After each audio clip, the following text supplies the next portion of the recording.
स्वागत है इस नई चर्चा में। आज हम एक ऐसे विषय की गहराई में उतरने वाले हैं जो जितना प्राचीन है उतना ही रहस्यमयी भी। हमने अक्सर भगवान शिव को कैलेंडर आर्ट या आम तस्वीरों में देखा है ना? लेकिन आज हम उन तस्वीरों से थोड़ा आगे बढ़ेंगे, उनके वास्तविक ब्रह्मांडीय दर्शन, योगिक विज्ञान और उनके सबसे रहस्यमयी अवतारों को मिलकर समझेंगे।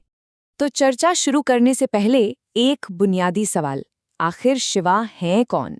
क्या वो कोई व्यक्ति हैं, कोई पौराणिक कथा है, या फिर स्वयं ये पूरा विश्व ही है? इन्हीं तमाम परतों को एक एक करके खोलने का सफर बस यहीं से शुरू होता है।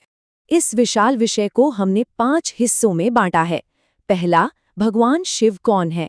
दूसरा, उनके पवित्र प्रतीकों का असली अर्थ। तीसरा, 5 दिव्य मुख। चौथा, 19 रहस्यमयी अवतार। और आखिर में शिव पुराणा का ज्ञान। तो चलिए बढ़ते हैं पहले भाग की तरफ। भाग 1, भगवान शिवा कौन है? प्रथम योगी और परम शून्य। हम अक्सर आम तस्वीरों में देखते हैं कि शिवा को एक गोल मटोल भरे गालों वाले देवता के रूप में दिखाया जाता है, लेकिन सच्चाई इससे बिल्कुल अलग है। योगिक विज्ञान और प्राचीन स्रोत इस छवि को पूरी तरह नकारते हैं। वास्तव में वे आदि योगी हैं, एक घोर तपस्वी और सबसे पहले योगी जिन्होंने हिमालय की बर्फीली झील कांति सरोवर के किनारे सप्तऋषियों को योग का सबसे पहला ज्ञान दिया था। यहाँ एक और कमाल की बात समझने वाली है, और वो है शिवा शब्द का दार्शनिक अर्थ। शिवा का मतलब ही है जो नहीं है। ये एक परम शून्य और अनंत अंधकार को दर्शाता है। आधुनिक विज्ञान भी तो यही कहता है ना, कि इस पूरे ब्रह्मांड की उत्पत्ति एक विशाल शून्यता से होती है और आखिर में सब कुछ उसी अनंत अंधकार में वापस समा जाता है। इसीलिए शिवा को सिर्फ एक आकार नहीं, बल्कि एक सृजनात्मक और ब्रह्मांडीय शक्ति के रूप में देखना चाहिए। अब आते हैं दूसरे भाग पर। भाग 2, पवित्र प्रतीकों का अर्थ, यानी ब्रह्मांडीय विज्ञान के उपकरण।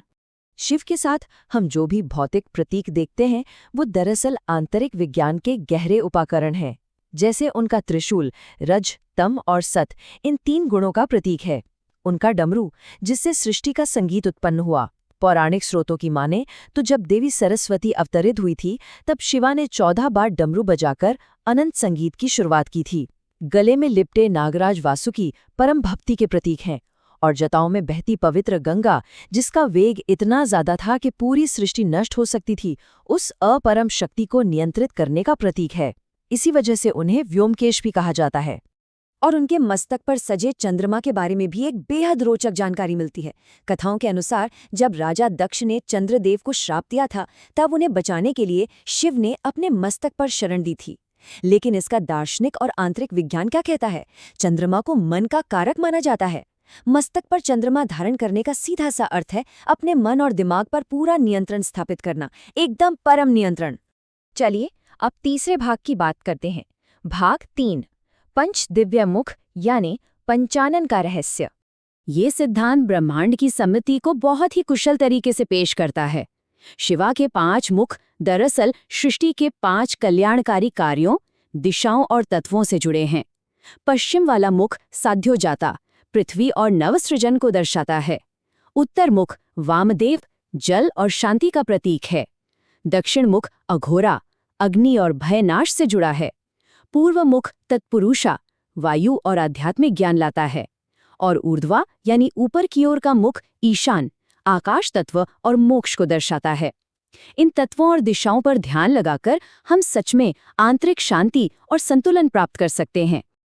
आगे बढ़ते हैं चौथे भाग की तरफ। भाग 4, 19 रहस्यमयी अवतार।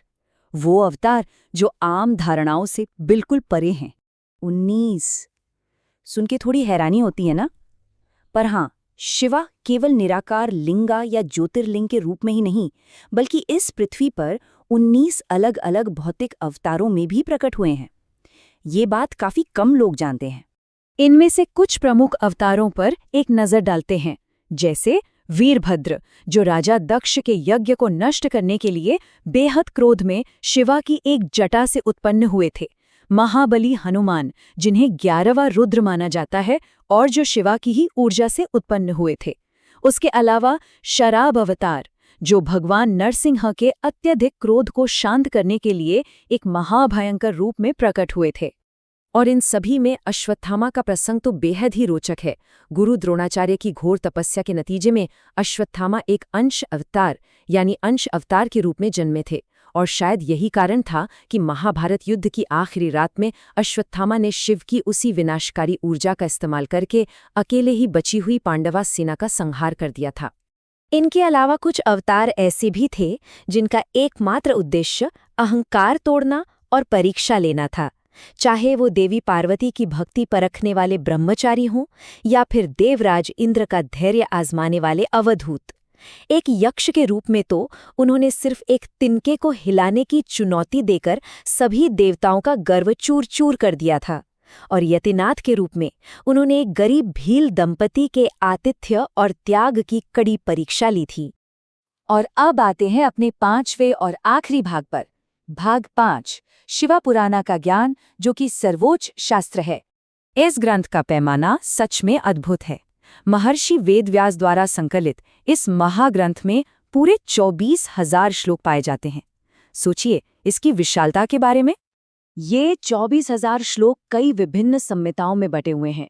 वेदेश्वरा संहिता, रुद्र संहिता, कोटिरुद्र संहिता जैसी कई शाखाओं में सृष्टि की परम सच्चाई को बिल्कुल निष्पक्ष रूप से बताया गया है। इसमें ज्योतिर्लिंगों की महिमा, भगवान शिव का जीवन, उनका विवाह और मोक्ष का मार्ग बहुत विस्तार से दर्ज है। तो देखा जाए तो ये केवल पौराणिक कथाएं नहीं हैं, बल्कि आत्मकल्याण और भक्ति का एक पूरा विज्ञान है। इस पूरी चर्चा के अंत में वापस उसी निराकार सत्य की ओर लौटना जरूरी हो जाता है। निजम निर्गुणम निर्विकल्पम निरीहम चिदाकाशामकाशवासम भजेहम। ये परम संस्कृत श्लोक शिव को बिल्कुल उसी रूप में नमन करता है जो अनंत हैं, जिसका कोई गुण नहीं, जो विकल्प रहित है और जो चेतना के आकाश में निवास करता है, एक बिल्कुल निराकार सत्य। तो इस विश्लेषण को समाप्त करते हुए बस एक आखिरी विचार। अगर शिवा वो अनंत शून्यता है जिससे इस इतने बड़े ब्रह्मांड का जन्म होता है, तो हम सब अपनी आंतरिक शून्यता, अपने आंतरिक खालीपन से किस तरह की वास्तविकता को जन्म दे रहे हैं? इस चिंतनशील प्रश्न के बारे में जरूर सोचिएगा। यहीं आज की इस चर्चा को विराम देते हैं।